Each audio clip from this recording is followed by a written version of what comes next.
Yesterday there was sun and there was Hello and welcome to a new video. This is the EF lens 50mm 1.2 L series lens ultrasonic no image stabilization review. As you can see, it's already on because you know, the look is very characteristic to this lens. So it's very compressed, as you might see. On a cropped sensor it's even a little bit more, but it gives you a beautiful background. Now, it's not being filmed at 1.2. The depth of field and the softness of this lens would be horrible, but it's also because I forgot an ND filter, so I'm compensating for it this way. A really quick summary of for this review would be that this lens is amazing but soft. You see, having the aperture of 1.2 is quite incredible. Like, you can push this lens so hard in low light situations and it will exceed all of your expectations. But you see, at 1.2 it is very soft because through that aperture there is so much light that comes through, and you start to lose a bit of details.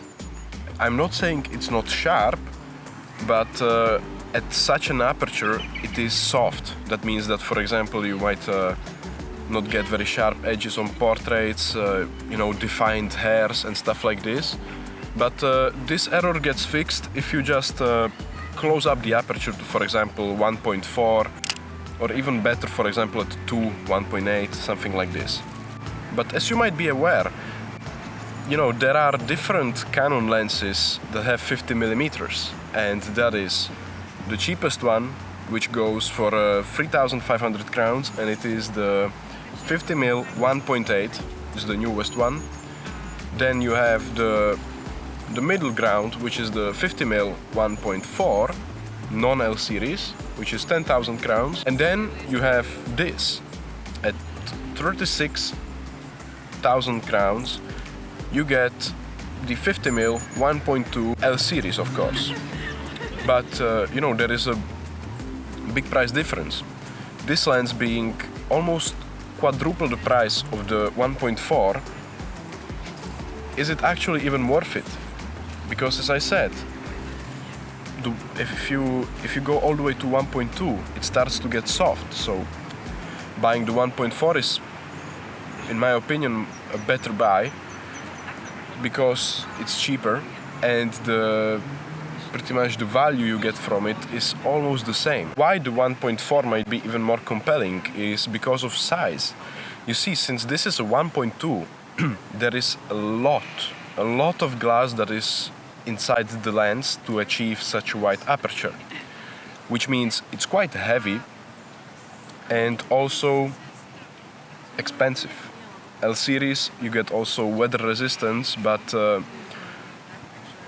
you need to think about it for yourself if that is even worth it to you, if the downsides are not big or not exaggerated, but they are there. Not only talk bad about this lens, there are actually some really nice upsides to it.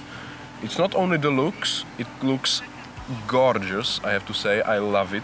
It's just, you know, the wide aperture. It looks very good, very, very good. But you can also get pretty amazing photos, since this is a 50mm, and if you use it on a crop sensor like I am doing right now, you will get about an equivalent of 80 to 85mm, which is another lens from Canon, which is exactly 85. And again, they have three versions, 1.8, 1.4 and 1.2, but that's a different video. But if you use this on a cropped sensor, you are pretty much competing against those as well.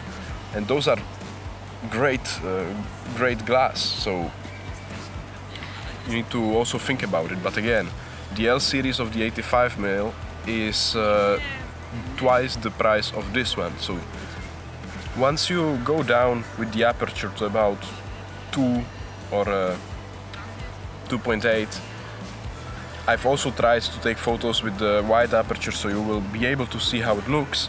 But once you go down to a lower aperture and be ready to have some slow autofocus, no, not that slow. I mean, it's not terrible, but for video it's not the best as it makes sounds. So it's the same motor that is found, for example, in the second generation of the 16-35. It moves the lens itself, like the inner barrel moves. So make your own opinion about this.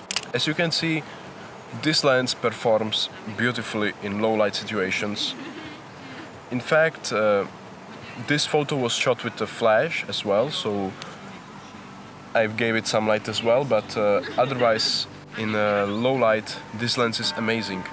It is soft, as I said, but it's easy to get over it because low light is incredible and the potentials for low light photos is so good.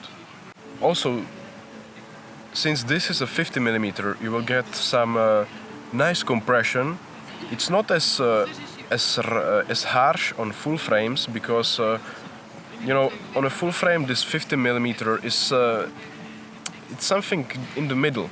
It's not wide, it's not telephoto, it's sitting in the middle. If you haven't noticed yet, I quite enjoy telephoto lens. You can get some pretty amazing results with them. For example, in portraits, you can really just punch out the subject from the frame and it looks so good. I'm not saying wide lenses are bad, I'm just saying that I prefer more the compressed look. It just stands out and it looks super nice. With such a lens there are also downsides. You see, when you go all the way down to 1.2 to 2, you will get some pretty shallow depth of fields. So taking a portrait becomes a bit of an inconvenience because if you manual focus, which sometimes you will have to, as the autofocus on this lens is not the best, because it tends to hunt if the subject is some neutral color or some weird texture, so get ready for it. But the shallow depth of field is so crazy that if you focus on the eye, which the 90D can do in live view, you can have the depth of field so small, so little, that it will blur the tip of the nose, the ears, for girls' hair, and that doesn't look professional, you know. The intro scene was filmed pretty much at 1.2 the entire time, pretty much. Not all the sequences were filmed at 1.2, but most of them were, so you can make an idea of how it looks from there. And I would also appreciate a comment. Maybe let me know what do you think about the lens, how does it look to you. Again, I'm a fan of this look, so I will be very happy if you are as well. Leave a comment with any thoughts about videos, subscribe if you haven't already, and thanks for watching. I will see you next time. Bye.